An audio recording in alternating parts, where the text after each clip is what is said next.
Howdy folks, Spencer here, and today I'll be going over the stats of the brand new Typhoon Temporal Battlecruiser. As always, chapters to each topic are listed down below. Starting off with cost and availability, the Typhoon Temporal Battlecruiser is an event ship, meaning that if you participate in the Dimensional Typhoon event that it comes from, you can earn it entirely for free. But if you miss the event, it is going to cost you some money, and if you miss the buyout period, it's going to be a few years until this thing enters the Mud or Phoenix stores. This Dimensional Typhoon event will be running on PC from September 17th up through October 17th of 2024. And for those of you over on console, the exact release dates for the event have not yet been announced, but it is expected to arrive sometime around November. And in order to complete this event, you're going to need to earn 40 daily progress points, for which you can earn 2 a day. If you play any of the listed TFOs, just any single one of those will net you 2 points for the day. So that's Royal Flush, Battle of Wolf 359, or Resistance at Starbase 1.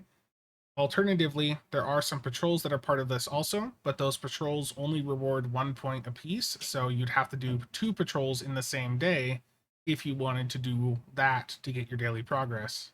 And if you're unable to play the event, there is a buyout. It's going to start at 6,000 Zen and will go down by 150 Zen per point of progression that you have in the event.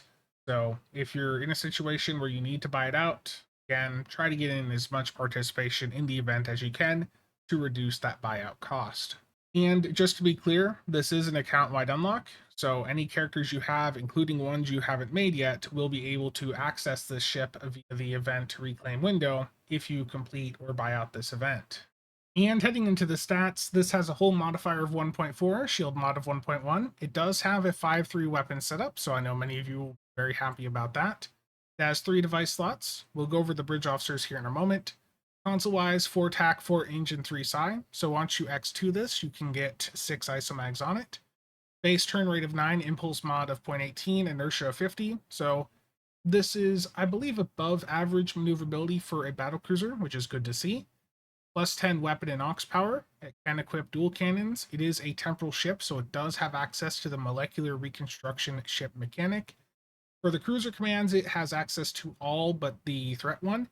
So if you're looking to set up a tank on this, just keep in mind that that is going to be a limiting factor. And for the mastery package, it is the battlecruiser one. So plus kinetic and physical damage resistance, plus critical severity, plus energy and radiation damage resistance, and plus maximum hull hit points. And for the bridge officer setup, there's a commander engineer with temporal operative, lieutenant commander tactical with command, lieutenant commander science, ensign universal, and a lieutenant universal. So the issue you're going to see with this ship is that if you want to use the command abilities that are good, so concentrate firepower 3 or suppression barrage 1, then those are taking up the third slot on that lieutenant commander. So you're losing the lieutenant commander tact ability if you're running the command abilities that you'd want to run. So that is going to be a limiting factor of this because you don't have another lieutenant commander tact that you can run here.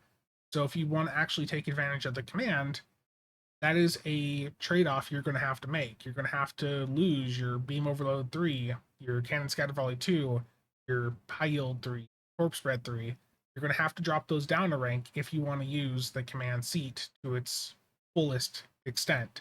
So just keep that in mind. That is a sacrifice you're going to have to make here, but you can still effectively build out a ship with this bridge officer setup. That is just a limiting factor.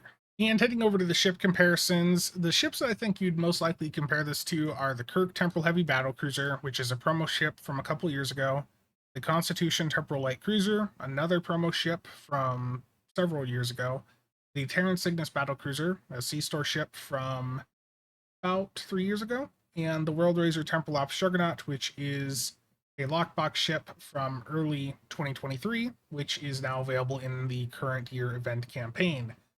So the Typhoon is up against some pretty good competition here, and the thing for the Typhoon is against the Kirk, the Constitution Temporal Light Cruiser, and the Terran Cygnus.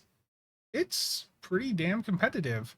Now against the Kirk, like these two ships are very similar. You look at the bridge officer layout for the Typhoon versus the Kirk. The difference is where the universal seats are, and on the Kirk, a big issue we had was that you were forced to make that a tactical on that Lieutenant Commander Universal, so there really wasn't that much flexibility. But with the Typhoon, you're swapping around the Lieutenant Commander Universal that the Kirk had for a Lieutenant and Ensign Universal on the Typhoon, and that is giving you some more flexibility. So if you were a fan of the Kirk, I think it could be argued that the Typhoon is potentially a better version of the Kirk. The difference though for the Kirk is the Kirk being a 32nd century ship does have an innate battle cloak. But aside from that, those two ships very comparable. And against the Constitution Temporal Battlecruiser, I do think that does still have a bit of an edge. The Constitution Temporal Battlecruiser, it does lose out on a bridge officer, but it's getting 3 lieutenant commanders plus a commander, so it makes up for it. With the Constitution Temporal Battlecruiser, you're able to run the lieutenant commander rank command ability without losing anything. You can still run a lieutenant commander rank attack ability on the Temporal Battlecruiser, whereas on the Typhoon, you have to pick between the lieutenant commander command and attack ability. So that is a trade-off you have to make on the Typhoon that you don't have to make on the Constitution. Against the Terran Cygnus, I would say the Typhoon is also a bit of an upgrade. If you're running the Cygnus, you probably don't care about the command seat. So if you go into the Typhoon treating it the same way, then you're basically going in and upgrading your lieutenant science up to a lieutenant commander, and you're trading those 2 lieutenant tacks for some universal seating. So against the Cygnus, the Typhoon is an upgrade. And the World Raiser, that's on here because if you find yourself liking any of these ships and you're looking for the best version out there that you can get that has that temp command spec combo, that's the World Raiser. The World Raiser blows all these other ships out of the water. It is just that is an expensive ship, but again, you can get that from your event campaign now. And for the Admiralty stats, 49 inch, 32 psi, 45 tack, and the special is plus 10 psi per psi ship. And heading over to the Universal Console Protonic Snare Projector, this special equipment suite allows a dynamic creation of a protonic energy field that grows as it travels to be created in the field using simple replicator technology. That's a sentence. The energy that constitutes this field is protonic in nature, but also resonates with enemy starship hulls, infiltrating their energy relays to shut down their ability to activate abilities or to move. This console also provides a passive boost to Starship Projectile Weapon Training skill and Starship Projectile Shield Penetration skill, and of course can be used on any ship in any slot. So the description here creates an energy net that expands as it travels up to 10 kilometers in your facing direction. To foes, does proton damage up to 3 times per second per overlapping beam, and is a brief hold. So for PvP players, this is another hold console that you're probably going to be complaining about. And the Starship Trait is Piggyback Launch Tubes. Specialized torpedo launch tubes allow for additional microcharges to be loaded and fired alongside your ship's standard torpedoes. So when firing a torpedo at a foe, you will automatically also launch a microcharge for additional kinetic damage to that target. This microcharge works while under special firing modes, but will only ever fire a single additional projectile at your primary target. Description here is when firing any torpedo weapon, launch a microcharge that deals additional kinetic damage. Overall, this sounds like a promising trait for torpedo builds. It's just a question now of how much damage is this actually doing, and that will determine whether or not this trait is worth using. And to summarize everything, I think the Typhoon Temporal Battlecruiser is a very strong event ship. This is a full spec combo that you would, a couple of years ago, have only seen on the most expensive promo and lockbox ships, and here it is on a free event ship. The Typhoon Temporal Battlecruiser is trading blows with the Kirk and the Constitution Temporal Battlecruiser, both of which are promo ships. It is, in some ways, beating the Terran Cygnus, which is a C-Store ship from a couple years ago. It just overall is an impressive package for a free event ship. And the Typhoon, you're going to be able to put a variety of builds on here and be very effective. You could do beams on this. You could do Beam Overload 3 plus Recursive Shearing 3.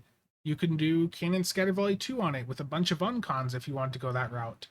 You could even put a torp build on here, though as a torp boat, it's not going to be the most effective platform. You're still going to be better off with something like the Terran Eagle if you're wanting to do torps, but you could make it work on here if you absolutely wanted to. And for tanking, I would say tanking is by far the biggest weak spot for this ship. You can do Suppression Barrage 1 on it, but then you can't do Fire at Will 3 if you wanted.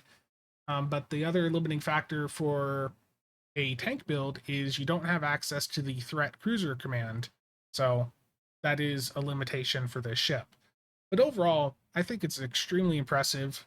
The accessories on it, those are a bit iffy right now. We need to see the numbers and how they actually perform before we make a final judgment on those. But overall, again, for a free event ship, this thing is pretty damn impressive. So I'm curious to hear what you guys think about it. What type of build are you going to put on it? So let me know down below. I might look into doing a theory craft video for this if enough of you want that.